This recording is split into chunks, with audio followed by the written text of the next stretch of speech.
So I'm going to ask that we close our machzor for a moment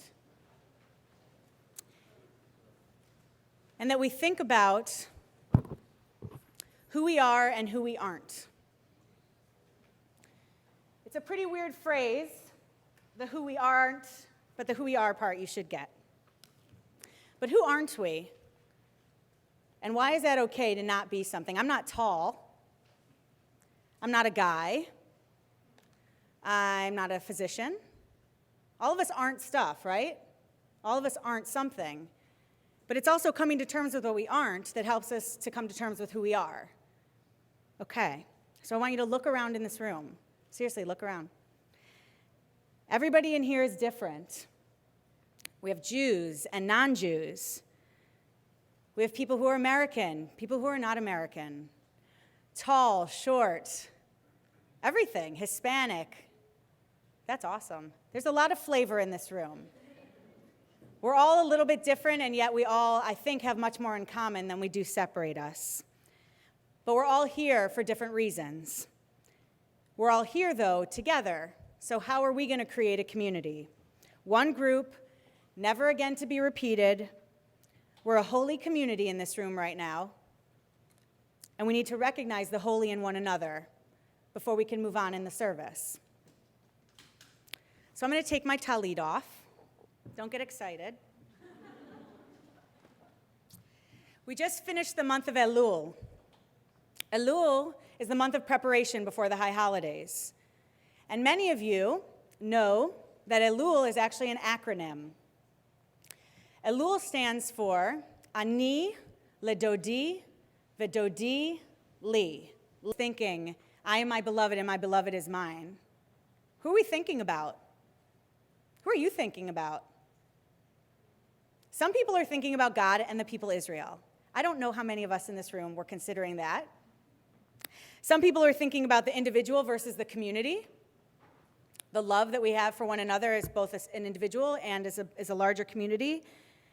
And some people think about a bride and a groom, or a bride and a bride, or a groom and a groom, or whatever. We all know what love is, and yet we have a very hard time defining it.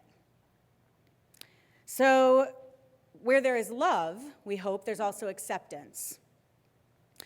They can go hand in hand, and they can also not. But tonight I'm going to talk about them going hand in hand. So when you love, you accept. Is that fair? We have a deal?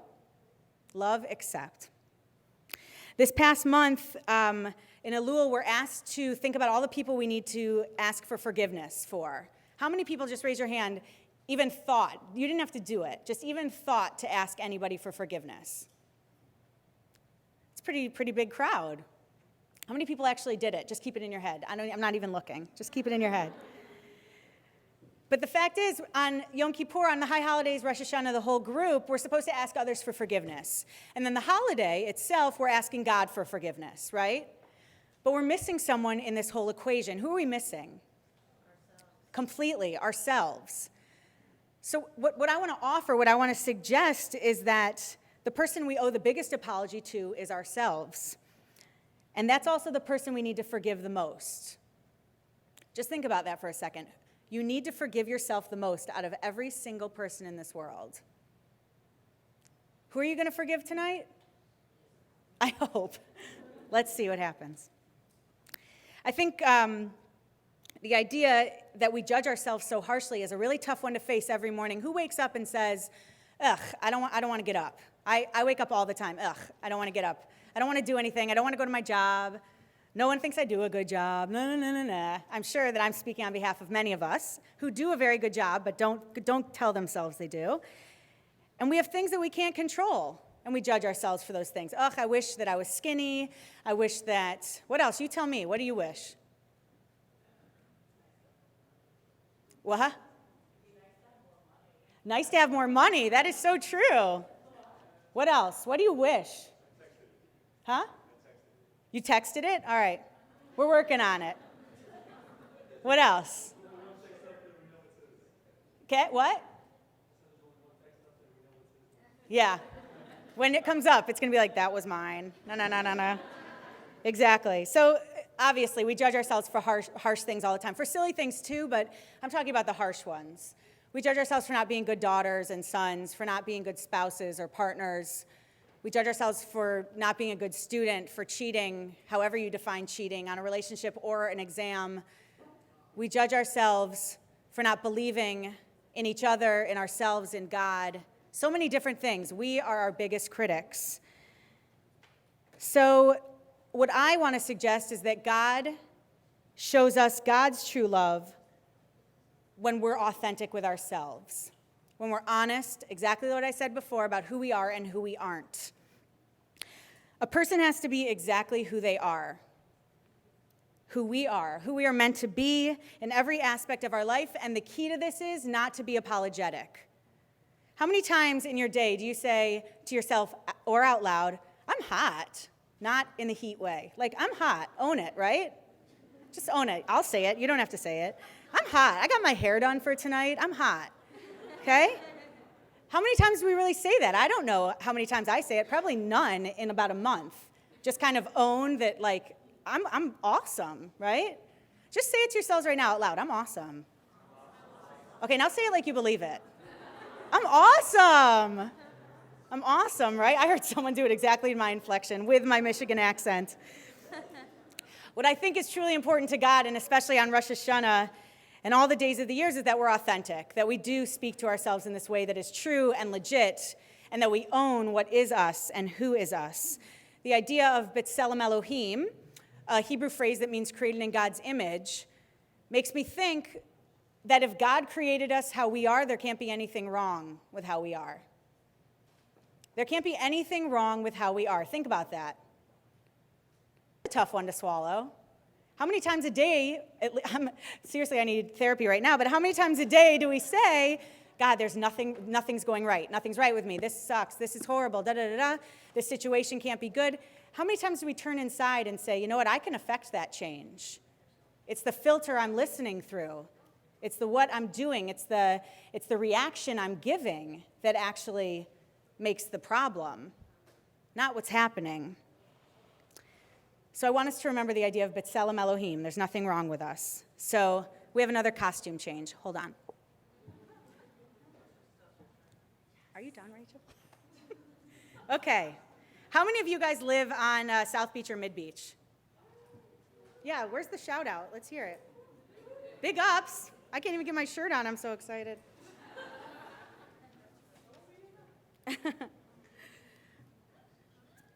Okay. Huh? I know, you better watch the hair. You're so right.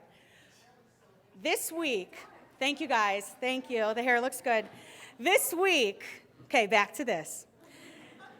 This week, I was bestowed, actually it was 2 weeks ago, I was blessed and bestowed with a very special honor.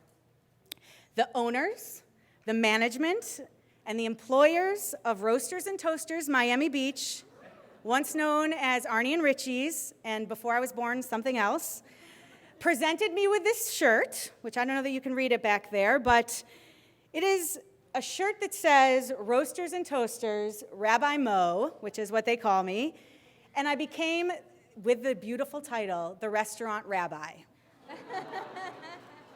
Thank you. So suffice it to say, I love the food at Roasters. I love to go out to lunch, I love to go out to breakfast, and I accept that I eat out at restaurants far too often. It takes so much time to place your order, and it takes so much more time to get your food. So much more time to get your food. But it's the people that I love there. I love it there. How many of you guys go there? I probably see you there. I'm a non-apologetic restaurant eater. I eat out every day. Sometimes I eat greasy food. I get a very large Diet Coke. I sit alone happily in my booth, and just like tonight, I text away on my phone. In fact, I don't think many of you will be surprised by this. Some of you know me. I have been shopping exactly 5 times since I moved here June 1st of last year. I know. I saved a lot of money. But what I love most about Roasters and Toasters is the people. My close relationships with the staff, it's what makes me and the rest of the clergy at the temple call Roasters my satellite office. The guy who runs the drinks wants to be a hairdresser.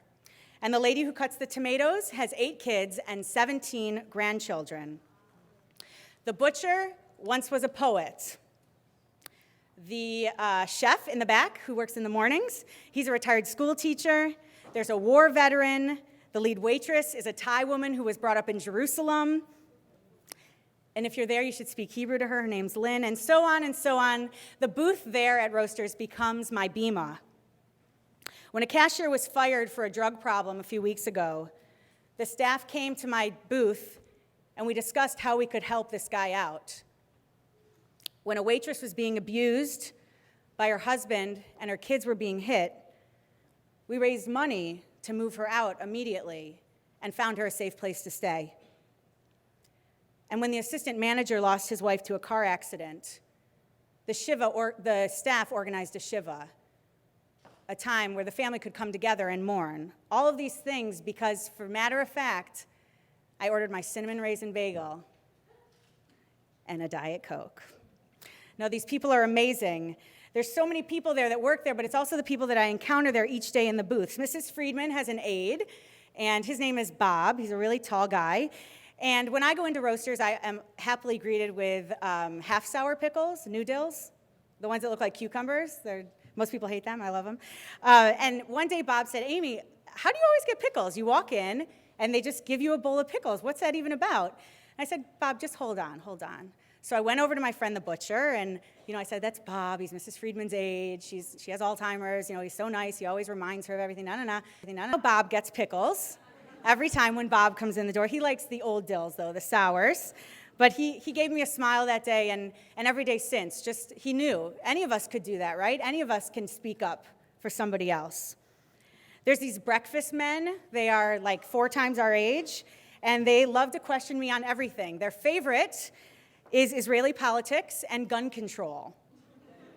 So I'm sitting there eating my scrambled eggs with cheese, and I get asked, so who do you think is going to be president? Good question. What do you think about interfaith marriage? Interesting question. And gay marriage? That one I like. What do you think about homelessness and drug abuse? What do you think about all these things? These guys just want to talk, and they want someone to listen, to really hear them, as you guys were saying. And then there's Steve. There is not a dirty joke that Steve has not met. His favorite thing to do, and if you know Steve, he knows I'm writing this, so you can totally, I own it. He loves telling the rabbi the dirtiest jokes he can think of. He thinks it's so funny, if it's horribly offensive, if it's the dirtiest it can be, and I politely laugh, although sometimes they're super funny. But, no thanks, Helena. But I love how he runs towards me with the newest and grossest joke each morning. He's so excited to try and embarrass the rabbi. The fact is, though, he can't, because I love and I accept myself. And therefore, I can love and accept all those people that work there and all those people that sit there for exactly who they are and who they aren't. And they are and aren't a lot of things, but I love them all the same. Woo! That's right. Get your singles. Okay. Just kidding. Thank you, Oren. Okay. This shirt, whether you read Hebrew or not, I'll tell you what it says. It's from the morning liturgy, Birchot HaShachar, and it's said by millions of Jews around the world every morning. It says, this doesn't say, the prayer says, blessed are you, Adonai, King of the universe, for not have made me a woman, for not making me a woman. Shelo asani isha, you did not make me a woman. Well, my shirt, which I had made, says, thank you for making me a woman. She'asani isha. Why should we give thanks for things that we're not when we can give thanks for things that we are? God made us this way. We are who we are. Thank you for the snaps. It's amazing. I don't have to be a man to be amazing. I'm amazing because I'm me. It's not that being a man would be bad. It just wouldn't be me. It wouldn't be authentically me. I'm a passionate, loving, caring, really great person. But so are many men, and so are all of us sitting here today. But as a woman, I appreciate and accept all that being a woman offers me. For example, I'm a female rabbi. How many of you walked in here tonight not knowing that you would have a female rabbi? And you stayed. Nice. In many traditional Jewish communities, we're so familiar with this. A woman's not offered the same rights in liturgy, in the home, in the workplace as their male counterpart. In corporate America, many salaries are also based upon gender, which can be used to discriminate and keep people's pays down. How about what most people in this room, I would hope, don't think of as a non-issue, but public restrooms that are assigned a given gender? What if you don't identify as either gender? Or possibly you identify as both? How are you treated differently by the signs in the hallways, on the bathrooms, on forms? How do we in this room judge people based on their gender identity? Awesome. It's working again. Be yourself, be authentic, live without labels. No, it's not done. Thank you, God, for making me a woman. Awesome. It is hard to say I'm amazing. Well, I'm going to make you do it again. Whoever posted that, we're all doing it again. 1, 2, 3. I'm amazing. Now believe it. I'm amazing. Say it. Awesome. I'm just going to layer now. It's getting a little too much to do it each time. Whoa, it's tight. All right, Golda. Golda Meir, the first female prime minister of Israel. A woman who stood on her own 2 feet strongly and firmly. A woman who defined her Judaism, how many of us liberal Jews define our Judaism, as choices based on knowledge. I love and I accept that I am a Reform, liberal American Jew. I am not apologetic about it. I'm not embarrassed by it. And I stand up here today proud to represent a room, a group, a movement of other liberal Jews. Before I came to Miami Beach, I lived in North Carolina. Any shout outs for North Carolina? No. It's so sad. I won't tell them.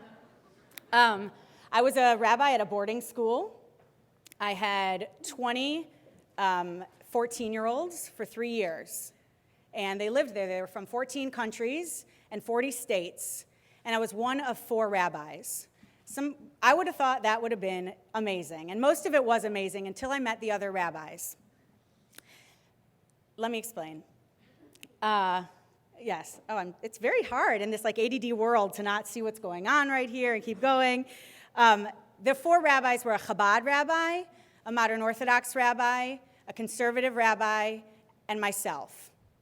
3 men, straight, married, 4 kids or more, politically right, pro-Israel to no limit, and a slightly closed-minded.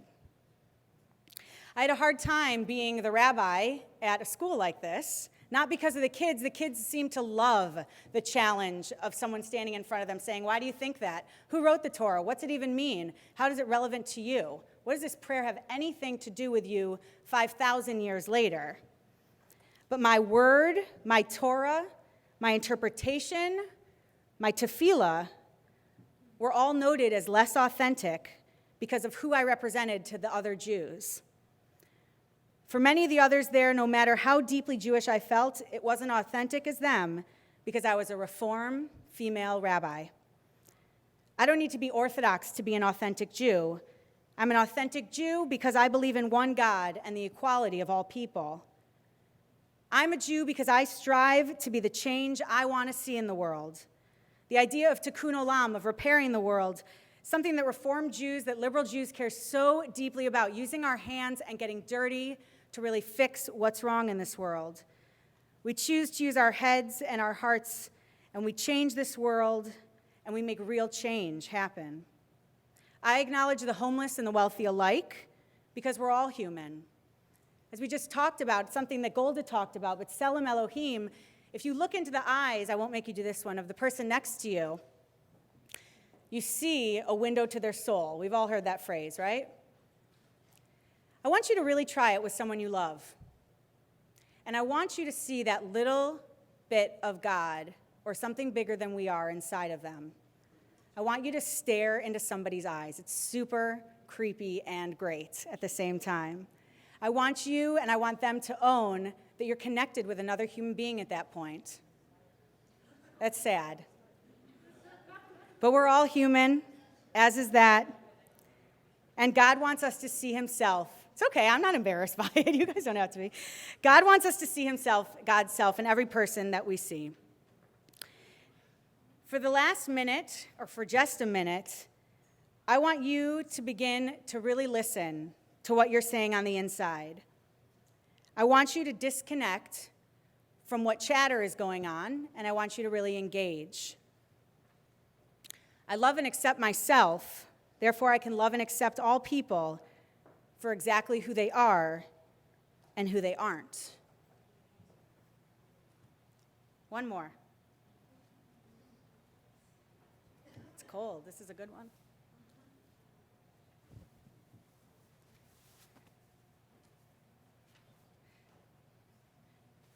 This t-shirt reads, I'm gay, crossed out. I'm straight, crossed out. I'm a lesbian, crossed out. I'm bisexual, crossed out.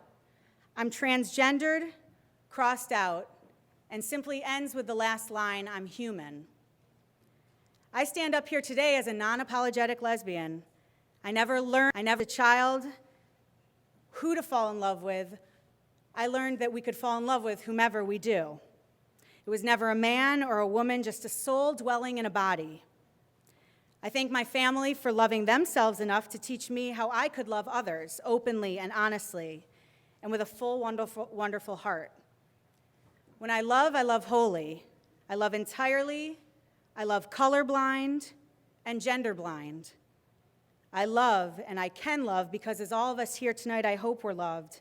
I too was loved. And therefore, when we acknowledge that we just love other people, you can accept people for exactly who they are and who they aren't. It's with that love and my drive to share that love that I came to Miami Beach and the Tribe.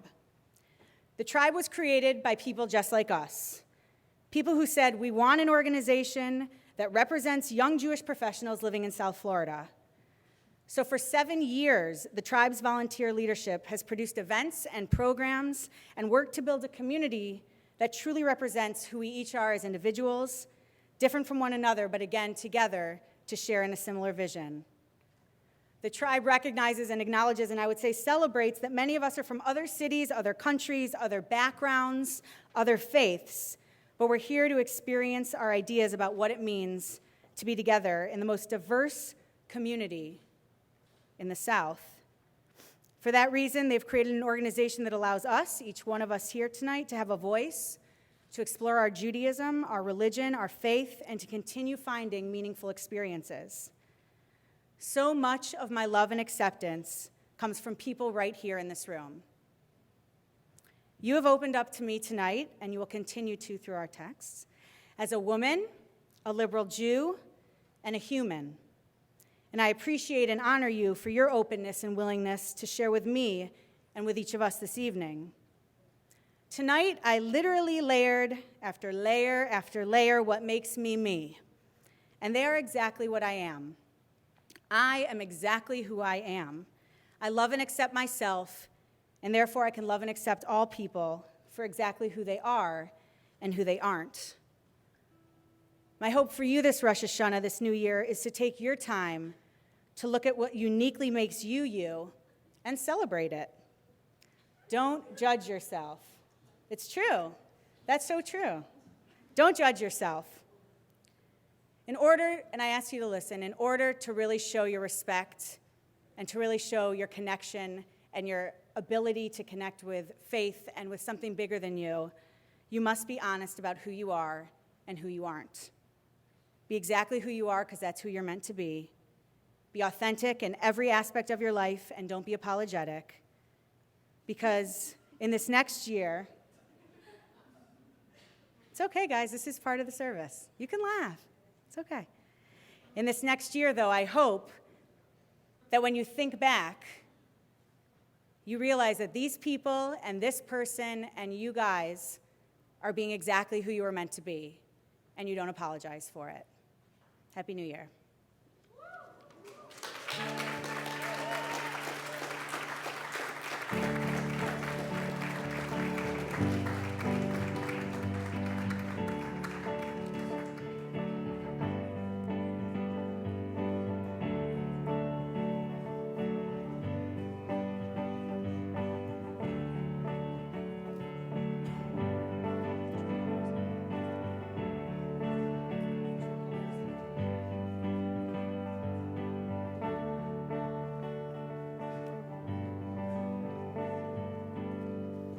And Shebeirach, the blessing on page 27 that we're going to do together, reminds us that not everybody is functioning at their top ability. Not everybody is working at their best.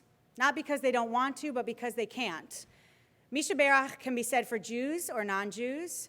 It can be said for other people. It can be said for yourself.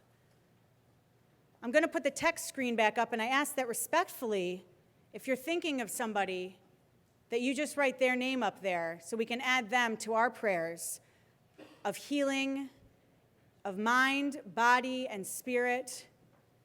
A prayer that we don't know what it looks like when it gets answered, because so often when someone's sick, our prayers don't heal them. But study after study after study tells us that when someone knows there have been people praying for them, that their spirit increases, that their mood gets better. Tonight I'm thinking about my family who lost my uncle last week, suddenly, and his kids and grandkids and great-grandchildren.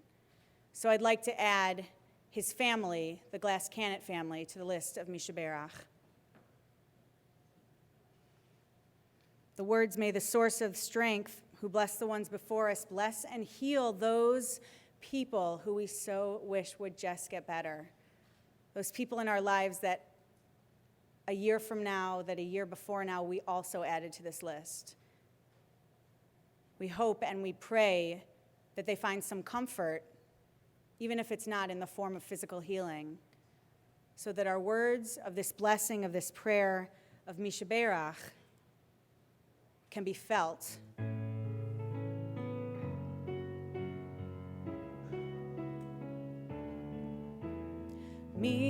Shebeirach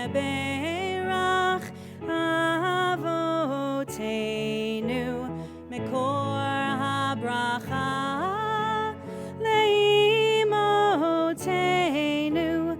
May the source of strength, who bless the ones before us, help us find the